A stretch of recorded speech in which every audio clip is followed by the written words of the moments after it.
ব্যবস্থা আছে এবং এর সাথে সাথে মুহতারাম মুহতামিমের আখলাক এবং তার আচরণে এলাকাবাসী এত খুশি যে খুশির জোশে এলাকার যুবক তরুণরা এক হয়ে অত্যন্ত পরিশ্রম করে অর্থ দিয়ে সময় দিয়ে পরিশ্রম দিয়ে এই বিরাট মাজমার আয়োজন করেছে। এত সুন্দর একটা মাজমা আজ আমরা পেয়ে গেছি। আমরা যদি আজ নিয়ত করি তাহলে এখান থেকে আমরা জান্নাতি হয়ে জাহান্নাম থেকে পরিত্রাণ পেয়ে আমরা যার যার বাসায় বাড়িতে ফিরতে পারি। জোরে বলুন সুবহানাল্লাহ। এই জন্য তাদের জন্য আমাদের পক্ষ হইতে দোয়া, আল্লাহ তাআলা তাদেরকে যেন দিন ইমানে এমন এক পর্যায়ে নিয়ে যাবে যে বাকি জীবনে আল্লাহ তাদের পরে খুশি থাকবেন, নবী খুশি থাকবেন। মৃত্যুর সময় তাদের কাছে ফেরেশতা আসবে, তারা জান্নাতের শুভ সংবাদ পাবে। তাদের মরতে দেরি, কবর জান্নাতের বাগবাগিচা হইতে দেরি হবে না ইনশাআল্লাহ। এই জন্য আমি যে আয়াত পড়েছি, হাদিস পড়েছি, এর আলোতে আমি সামান্য সময় কিছু কথা বলবো, মাত্র 15 মিনিট। জান্নাতে যাওয়ার রাস্তা দুইটা। এক নম্বর রাস্তা হচ্ছে তাকওয়া, আর দ্বিতীয় নম্বর রাস্তা হচ্ছে তাওবা। আল্লাহ তাআলা যাদেরকে তৌফিক দেন, মনোনীত করেন, কবুল করেন, আল্লাহর নেক দৃষ্টি তাদের প্রতি থাকে, তারা জুয়ান অবস্থায়, যুবক অবস্থায় তারা আল্লাহ বিরোধী, রসুল বিরোধী কোনো কাজ কোনোদিন করেন না। আল্লাহ তাআলা তাদের এমন জ্ঞান দেয় যে অন্যায় কাজে সমর্থ করতে জানে না, বরং তাদের আল্লাহ তাআলা এমন এক পবিত্র হিম্মত দেয় যে অন্যায়কে বাধা দিতে তার ইজ্জত যাবে না, রক্ত দিতে হবে না, তার জীবন দিতে হবে না, তার চাকরি চলে যাবে না, তার মেয়ের খ্যাতি হবে, কোনো দিকে লক্ষ্য করে না। অন্যার প্রতিবাদের জন্য শিশাটালা প্রাচীর মতন অন্যার প্রতিবাদে, বাতিলের প্রতিবাদে এক শ্রেণীর মানুষ দাঁড়া যায়। ওই সকল মানুষ যারা আপনার এইভাবে তার মৃত্যুবন্ধ জীবন যাপন করবে, তারা আল্লাহ তাআলার পক্ষ হইতে কবরের জন্য ভিআইপি মেহমান হবে, হাসরের জন্য ভিআইপি মেহমান হবে, মিজানের দাড়ি পাল্লার দ্বারে যাবে। এই তাকওয়ালা গোষ্ঠী যখন যাবে, তখন আল্লাহ তাআলা যাবে, যাও তোমরা, তোমাদের কোনো হিসাব নিকেশ নাই, তোমরা বিনা হিসাব জান্নাতে চলে যাও। আর এক গ্রুপ জৈবনকালে তার ইমানের জোশ হাসি নেই, আমলের স্পৃহা নাই, বাতিলের হক বোঝে না, সমানে মানুষের সাথে চলছে, জায়েজ না জায়েজের ধার ধারে না, হালাল হারামের ধার ধারে না, চলছে তো জীবন চলছে। কিন্তু বিভিন্ন সময় আল্লাহ তাআলার রহমত যখন ওই যুবকের পরে অবতীর্ণ হয়, তখন সে কোন মাহফিলের মাধ্যমে, কোন দাওয়াতে তাবলীগের মুরব্বির মাধ্যমে, বা জুম্মার দিন মসজিদে ইমামের বক্তব্যের মাধ্যমে, বা কোন হক্কানি উলামায়ে কিরাম এলাকায় আসছে, তার সাথে সাক্ষাৎকারে গেছে, এরকম নানান কারণে যাইয়া আল্লাহ তাআলার রহমতের দৃষ্টি, রহমতের নজর যখন তার উপরে যায়, তখন সে আত্মসমর্পণ করে, তওবা করে। তওবা মানে যে পথে ছিলাম এ পথ ভুল, এ পথে আর থাকবো না, আমি আমার মালিকের পথের প্রতীক হব, আমি আমার রসুলের আদর্শতে আদর্শবান হব। আমি অন্যায় করেছি আল্লাহ, এজন্য আমি লজ্জিত, আমি ব্যথিত, আমি দুঃখিত, এজন্য আমাকে মার্জনা করেন। আল্লাহ তাআলা রহমতের পানি দিয়া তাকে ধুইয়া মুছে পবিত্র করে তাদেরকে ওই তাকওয়াওয়ালা যে গুরু, ওই দরজায়, ওই ইজ্জতে পৌঁছাই দেয়। জোরে বলেন সুবহানাল্লাহ। এজন্য কিতাবে আছে, ইন্নাল মুস্তাগফিরিনা নুজিলু মানজিলাতাত তাকওয়া। নিশ্চয়ই যারা এই অনুশোচনা নিয়ে, অনুভূতি নিয়ে এই জীবনের কৃতকার্যকলাপকে লক্ষ্য করে জীবন ইতিহাস দেখে, আমি তো কোনদিন নামাজ পড়ি নাই, আমি তো পর্দা করি নাই, আমি তো মুরব্বীর সম্মান করি নাই, আমি আলেম কি গায়রে আলেম কি এই বিবেচনা তো করি নাই, আমি একজন পাবলিকরে যেরকম মনে করি, আমার এলাকার মসজিদের খতিবরে এরকম মনে করি, আমি আমার এলাকার মাদ্রাসার মুহতামিমকে মনে করি। আমার তো মারাত্মক ভুল হয়ে গেছে, আমি কোন পথে চলছি?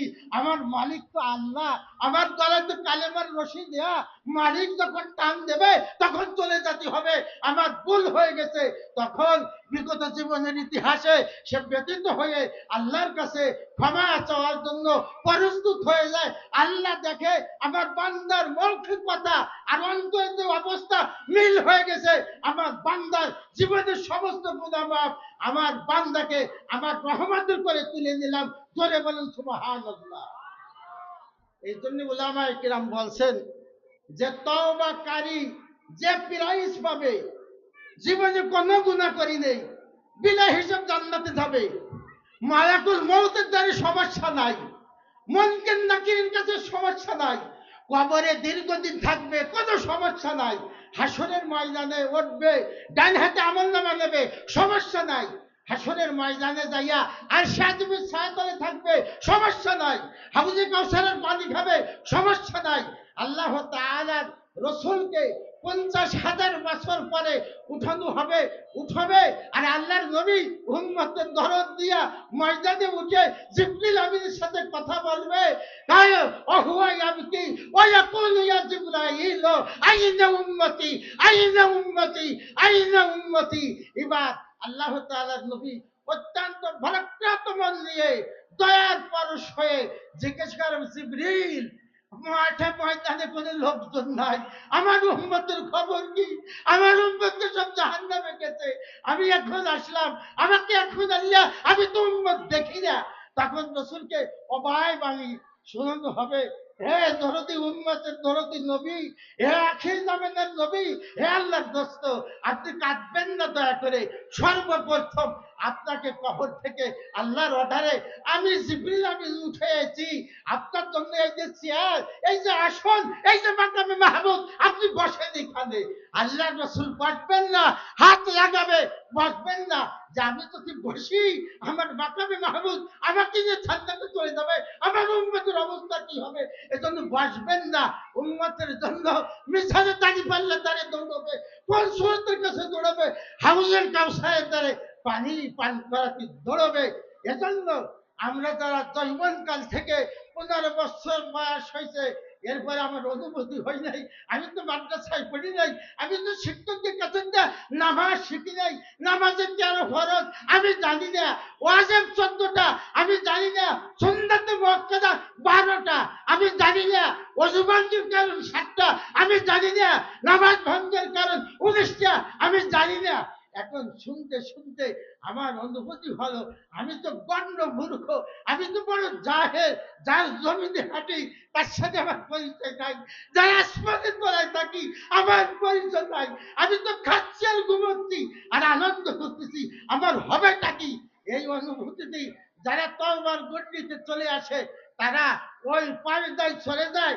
এই দুই গ্রুপ কেবল মাত্র আপনার ভিআইপি মেহমান হয়ে বিজে হিসেবে জান্নাতে যাবে, আর বাকিরা যারা ইমানদার হবে, কারুর 95, কারুর 80, কারুর 60, কারুর 40, কারুর 10, কারুর 20, কারুর 5, কারুর 2, কারুর 1, এই পরিমাণ ইমান যাদের থাকবে তাদের জেলখানায় যেতে হবে, জেলখানায় যাইয়া শাস্তি উপভোগ করে তারপর জান্নাতে আসতে হবে।